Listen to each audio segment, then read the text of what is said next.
I chose making things and so did Iggy. There were jigsaw puzzles, and arts and crafts, and decorating biscuits. Iggy decorated biscuits. I made a picture for Mum and Dad. I made a beach with blue sea and blue sky and real sand poured onto glue, and the four of us cut out and stuck there on holiday. While I was drawing and cutting and sticking, Iggy came to see what I had made. She had biscuit dust all round her mouth and icing on the ends of her fingers. "What are you doing?" she said, spraying biscuit dust around. "I'm making a holiday picture." "Who's that?" she said, and she wiped her mouth on her sleeve.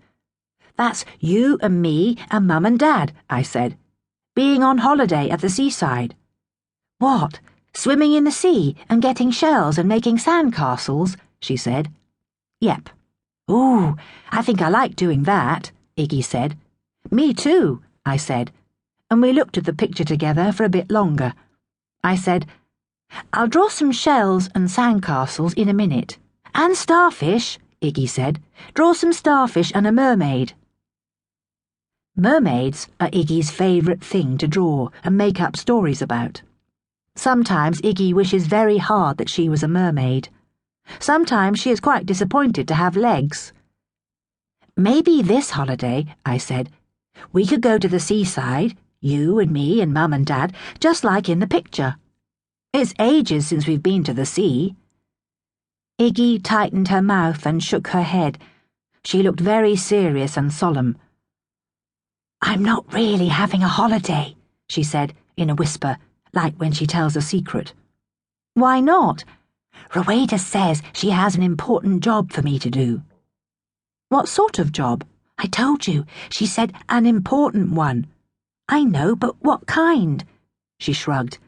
"Rowena says it is for the whole summer." "Oh." Iggy was still looking at my picture. She said, "I think I'm going to be a bit busy for the seaside." I thought about what Iggy's job could be. "Is it the guinea pigs?" I said. Iggy shook her head. "Josh Green's having those." "Is it the hamster?" "Nope," Iggy said. "It's not Gruffles." "Who else?" I said. "It's not the fish," she said, "because they get to stay at school and the cleaning lady feeds them." "Then what can it be?" Iggy shrugged again, and her eyebrows went as high as they could go. "I don't know," she said, "but I think it must be very important." At the end of the day, I waited for Iggy and Mum in the playground. We had to take all our work home with us, all our books and pictures in a special folder. I had my folder under my arm. It was quite heavy. When Iggy came out of her classroom, she had her folder and a little suitcase. She was having trouble carrying it all, so I went to help her. I took Iggy's folder and I put it with mine.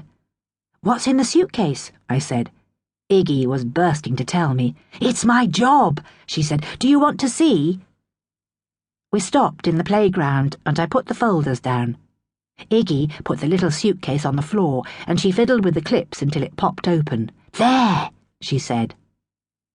Inside the suitcase was a bear. Iggy lifted him out.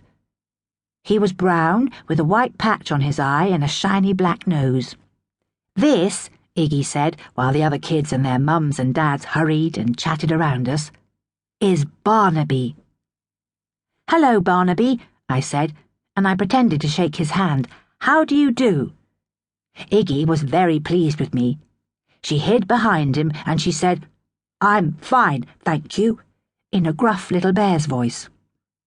Barnaby was wearing trousers and a tiny school jumper, just like the ones we were wearing.